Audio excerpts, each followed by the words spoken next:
Il y a des mots qui sortent de ta bouche sans que tu t'en rendes compte, des phrases que tu prononces au milieu de ta vie quotidienne, dans les moments les plus simples, et qui portent un poids spirituel profond. Des mots qui révèlent quelque chose que tu n'avais peut-être pas reconnu en toi-même, que tu as été choisi, mis à part, appelé par Dieu pour un dessein qui dépasse ce que tes yeux peuvent voir. Aujourd'hui, nous allons découvrir ensemble 10 de ces phrases, ces expressions qui jaillissent de ton cœur et qui montrent les marques de quelqu'un qui marche sous la direction divine. Prépare-toi, car tu en dis peut-être certaines sans même le savoir. Avant de commencer, je veux que tu saches que ce message n'est pas là pour nourrir ton ego, mais pour confirmer ton identité en Dieu. Il est là pour que tu reconnaisses les signes de son œuvre en toi, mais aussi pour que tu demeures humble, sachant que toute élection divine s'accompagne de responsabilités et d'un chemin de transformation constante. Alors respire profondément, ouvre ton cœur, et écoute attentivement. Parce que ce que tu es sur le point de découvrir peut changer la manière dont tu vois ta propre vie. Première phrase, je sens que tout cela a un but plus grand. C'est l'une des phrases les plus révélatrices qu'une personne choisie par Dieu puisse dire. Quand tu traverses une situation difficile, une perte, une déception, une porte qui se ferme douloureusement, et qu'au milieu de ce chaos intérieur tu arrives à dire « Je sens que tout cela a un but plus grand », tu montres quelque chose d'extraordinaire. Tu as des yeux spirituels. Tu ne vis pas seulement à la surface des choses. Tu as développé la capacité de regarder au-delà de la douleur immédiate, au-delà des circonstances visibles, et de faire confiance au fait que Dieu tisse quelque chose que tu ne peux pas encore comprendre entièrement. La signification spirituelle de cette phrase est profonde. Elle révèle que ton esprit est connecté à l'éternité, que tu ne mesures pas ta vie seulement par ce que tu ressens aujourd'hui ou par ce que tu vois aujourd'hui. Les élus de Dieu portent cette marque distinctive, la capacité de rester ferme au milieu de la tempête parce qu'ils savent que chaque vent, chaque vague, chaque secousse accomplit un dessein de purification. C'est comme si ton âme savait quelque chose que ton esprit rationnel est encore en train de digérer. Imagine cette scène du quotidien. Tu perds un travail que tu croyais parfait pour toi. Tes amis te présentent leurs condoléances, ta famille s'inquiète pour ton avenir, et toi, même si tu ressens la douleur de l'incertitude, tu dis calmement « Je sens que tout cela a un but plus grand ». Tu ne nies pas la douleur, mais tu ne t'y noies pas non plus. Tu choisis de faire confiance. Et ce choix n'est pas naïf, ce n'est pas de l'évasion. C'est une foi pure, une foi cultivée dans le secret, dans tes moments seuls avec Dieu. Mais voici l'avertissement nécessaire, car toute vérité spirituelle a besoin d'équilibre. Il est vital de ne pas utiliser cette phrase comme un bouclier pour éviter ta responsabilité personnelle ou pour justifier des décisions imprudentes. Dire que tout a un but ne signifie pas que tu ne dois pas apprendre de tes erreurs, t'ajuster, grandir. Le dessein de Dieu inclut souvent ta transformation, ta maturité, ta capacité à prendre de meilleures décisions. Ne confonds pas la foi avec la passivité. Ne confonds pas la confiance en Dieu avec l'irresponsabilité humaine. Alors je te demande, et je veux que tu y penses vraiment, combien de fois as-tu prononcé cette phrase au milieu d'une tempête? Reconnais-tu en toi cette capacité à voir un but là où les autres ne voient que chaos? Si oui, tu portes déjà une des marques d'un élu. Deuxième phrase, je préfère rester en paix plutôt que d'avoir raison. Quand quelqu'un dit cela, surtout au milieu d'une dispute, d'un conflit, d'une situation où il pourrait se défendre, attaquer ou prouver que l'autre a tort, il révèle un niveau de maturité spirituelle qui n'est pas courant. Cette phrase montre que tu as compris quelque chose que beaucoup passent leur vie à ne jamais saisir, que la paix vaut plus que la reconnaissance, que la tranquillité intérieure vaut plus que la victoire dans une bataille extérieure. Les élus de Dieu sont appelés à être des artisans de paix, pas forcément à avoir toujours raison. Et ce n'est pas de la faiblesse, même si le monde l'interprète ainsi. C'est une puissance maîtrisée. C'est de la sagesse en action. Parce que tu as appris qu'il y a des combats qui ne valent pas la peine d'être menés, des discussions qui ne font que vider ton énergie sans produire de fruits réels. Tu as appris que Dieu se bat pour toi d'une manière que tu n'as même pas besoin de comprendre, et que ta défense ne dépend pas de ta capacité à argumenter, mais de ta disposition à faire confiance. Pense à cet exemple, tu es dans une réunion de famille et quelqu'un t'accuse injustement de quelque chose que tu n'as pas fait. Tout en toi veut crier, te défendre, expliquer point par point pourquoi cette personne se trompe. Mais tu respires profondément, tu sens un murmure intérieur qui te dit « Laisse tomber ». Et tu choisis de dire « D'accord, je ne vais pas me battre pour ça. Je préfère rester en paix. » Et tu t'éloignes, non pas avec rancœur, mais avec une étrange sensation de liberté. Voilà la marque de quelqu'un qui a été enseigné par Dieu. Maintenant, l'équilibre est essentiel. Choisir la paix ne signifie pas tolérer l'abus. Cela ne signifie pas être un paillasson sur lequel tout le monde marche. Cela ne signifie pas ne jamais fixer de limites, ne jamais dire la vérité, ne jamais défendre ce qui est juste. Il y a des moments où Dieu t'appellera à parler, à défendre le faible, à te tenir ferme pour la vérité. Le discernement spirituel consiste à savoir quand combattre et quand lâcher prise, quand parler et quand se taire. Ne transforme pas la recherche de la paix en lâcheté spirituelle. Mais ne transforme pas non plus chaque désaccord en guerre sainte. Demande-toi, as-tu déjà laissé tomber des discussions que tu aurais pu gagner? As-tu choisi la paix plutôt que ton ego? Si oui, reconnais que ce n'est pas une décision naturelle. C'est une décision surnaturelle, implantée en toi par l'Esprit de Dieu. Troisième phrase. Dieu sait pourquoi il a fermé cette porte. Cette phrase sort de lèvres qui ont appris à faire confiance à la souveraineté divine même quand ça fait mal.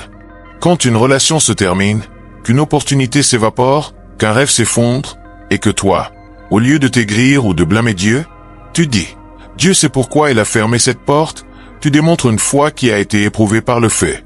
Tu reconnais que Dieu n'est pas bon seulement quand les choses se passent comme tu veux, mais qu'il est bon même quand il ferme des portes que tu croyais devoir rester ouvertes. La signification spirituelle ici est puissante. Elle révèle que tu es mort au besoin de contrôler. Tu as lâché l'illusion que tu diriges ta vie. Imagine, tu rencontres quelqu'un qui te semble parfait. Tu sens une connexion. Tu vois un avenir.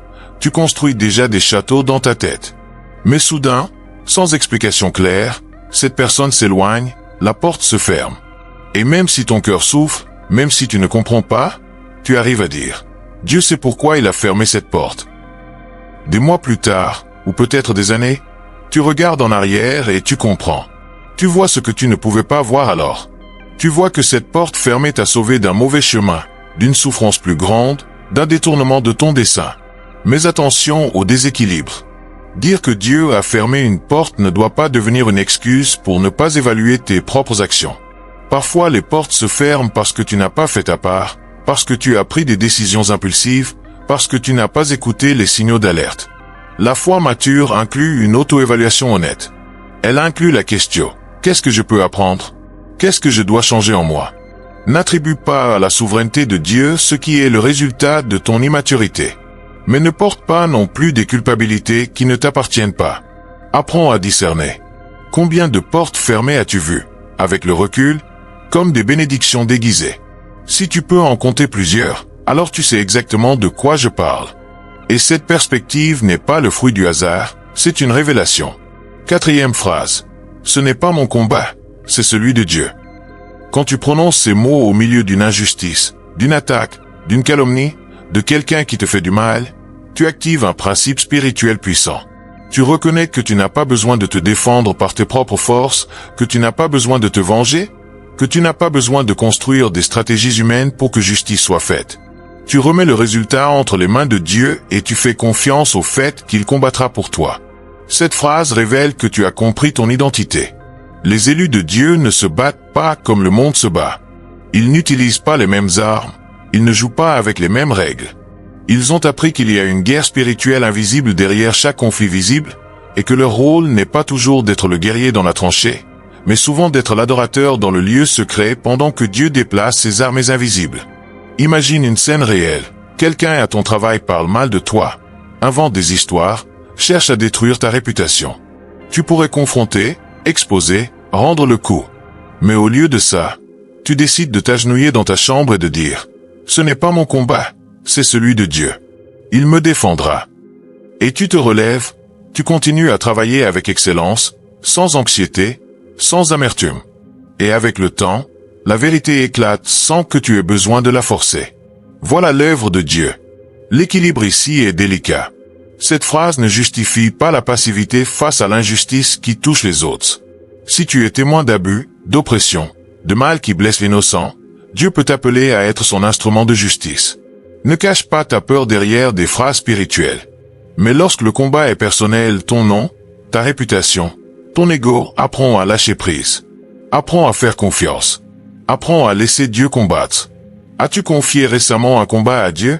Ou portes-tu encore le poids de guerres qui ne t'appartiennent pas? Cette question mérite une réflexion honnête. 5e phrase. Quelque chose en moi me dit non. C'est peut-être l'une des phrases les plus puissantes qu'un élu puisse dire. Quand tu développes la sensibilité spirituelle pour percevoir des avertissements intérieurs, pour sentir le frein du Saint-Esprit avant de prendre une décision, tu opères à un niveau de communion avec Dieu que tout le monde n'atteint pas. Il ne s'agit pas seulement d'intuition humaine, il s'agit de ton esprit tellement accordé à la voix de Dieu que tu peux détecter des dangers que ton mental rationnel ne voit pas. La signification spirituelle est claire, les élus sont guidés. Ils ne marchent pas à l'aveugle. Ils ont une boussole intérieure qui les maintient sur le bon chemin, même lorsque tout autour d'eux leur dit d'avancer. Cette phrase révèle que tu as cultivé une vie de prière, d'écoute, de sensibilité. Tu as appris à distinguer entre tes propres peurs et la voix authentique de l'esprit qui te protège. Imagine, on te propose une opportunité d'affaires qui semble incroyable. Les chiffres s'alignent, les personnes paraissent fiables, tout est logique sur le papier.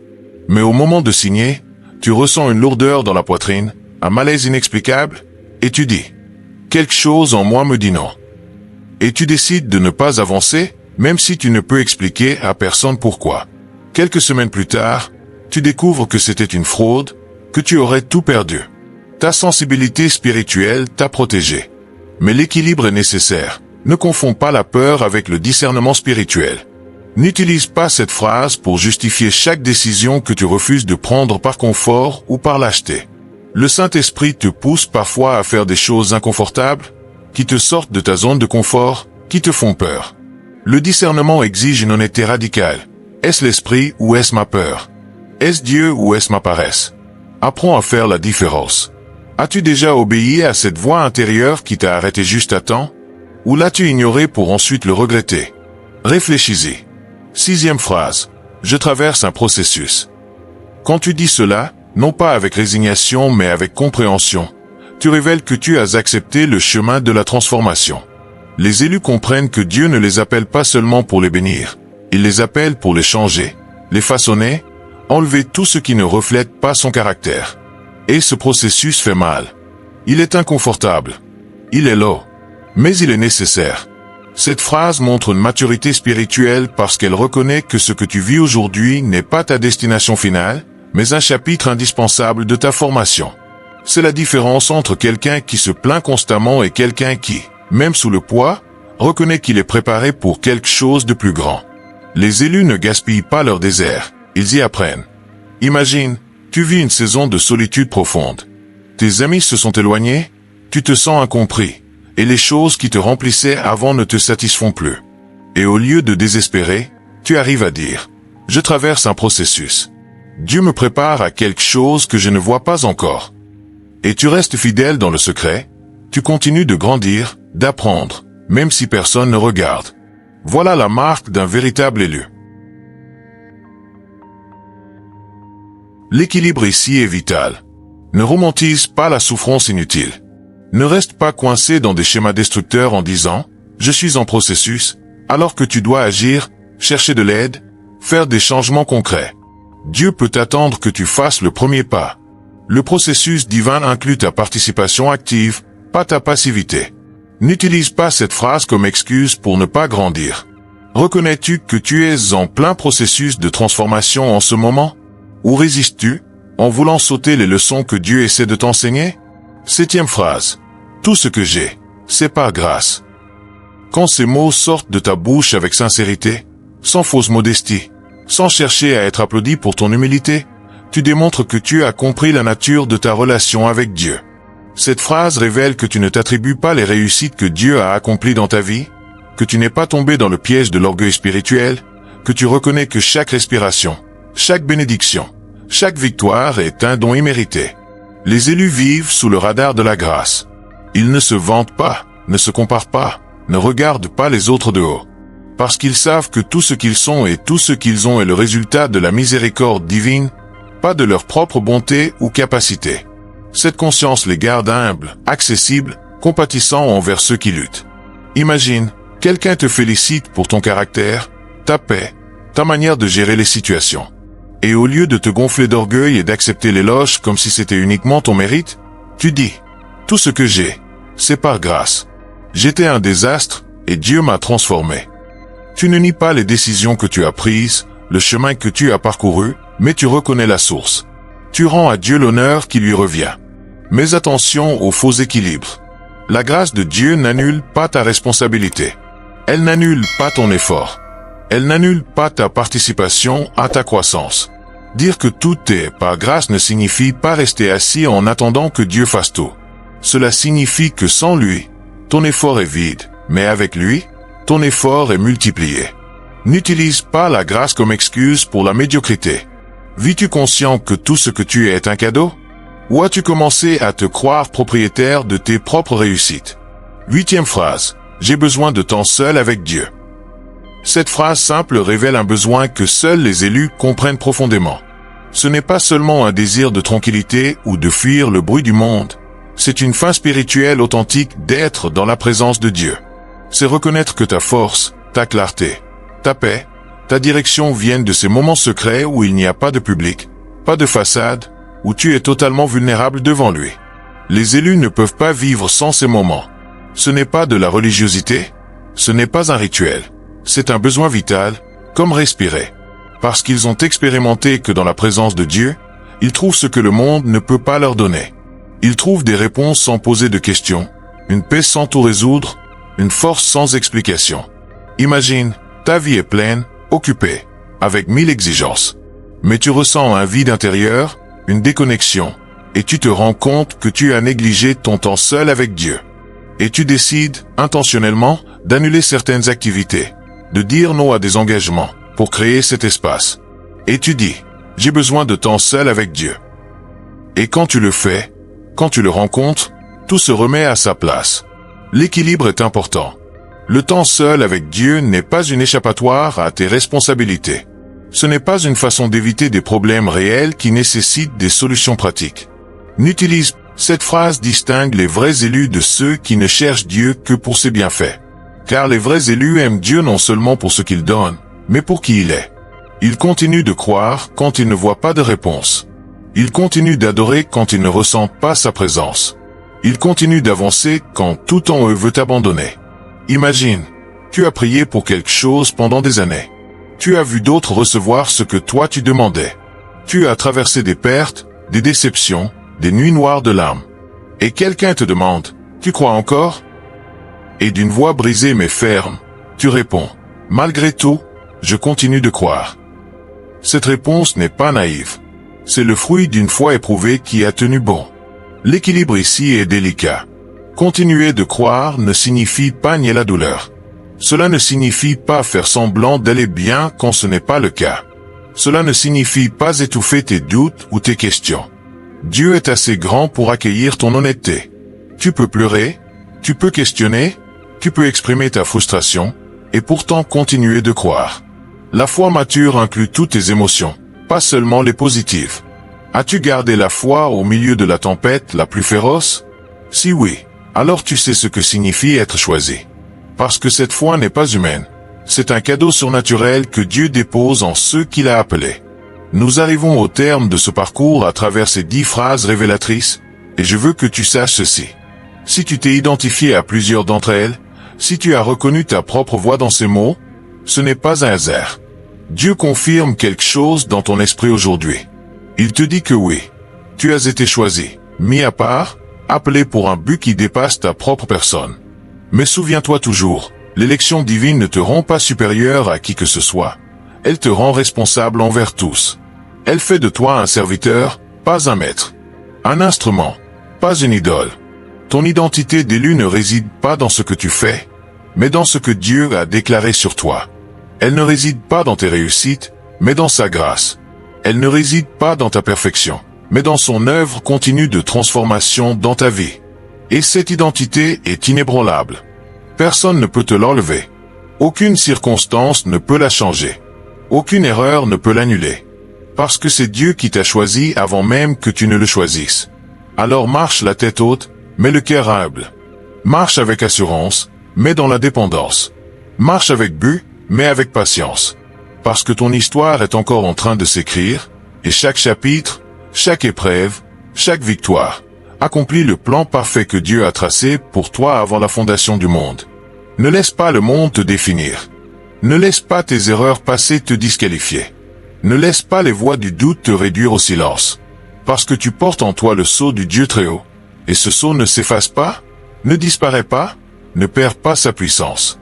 Et maintenant, je veux te demander quelque chose. Si ce message a touché ton cœur, si tu t'es reconnu dans ces phrases, laisse-moi un commentaire avec la phrase qui t'a le plus parlé. Écris simplement le numéro de cette phrase, ou écris la phrase entière, pour que je sache que ce message est arrivé jusqu'à ton esprit. Et si tu veux aller plus loin, écris dans les commentaires le mot E-U, comme une déclaration de foi, comme un acte de reconnaissance de ton identité en Dieu. N'oublie pas de liker cette vidéo et de t'abonner à la chaîne, parce que nous continuerons à partager des messages qui fortifient ton esprit, qui confirment ton identité, qui te rappellent qui tu es en Christ. Active la cloche pour ne manquer aucun nouveau contenu que Dieu nous permettra de te transmettre. Et avant de partir, je veux prier pour toi. Père Céleste, aujourd'hui nous déclarons sur chaque personne qui a entendu ce message que son identité est en sécurité en toi. Que son but est réel. Que son élection est ferme. Couvre-les de ta paix, fortifie-les dans leur marche, et rappelle-leur chaque jour qu'ils t'appartiennent, qu'ils sont aimés, qu'ils sont choisis. Au nom puissant de Jésus. Amen. Maintenant va en paix, va avec un but, va avec la certitude que Dieu marche avec toi à chaque pas du chemin. On se retrouve dans le prochain message. Que Dieu te bénisse abondamment.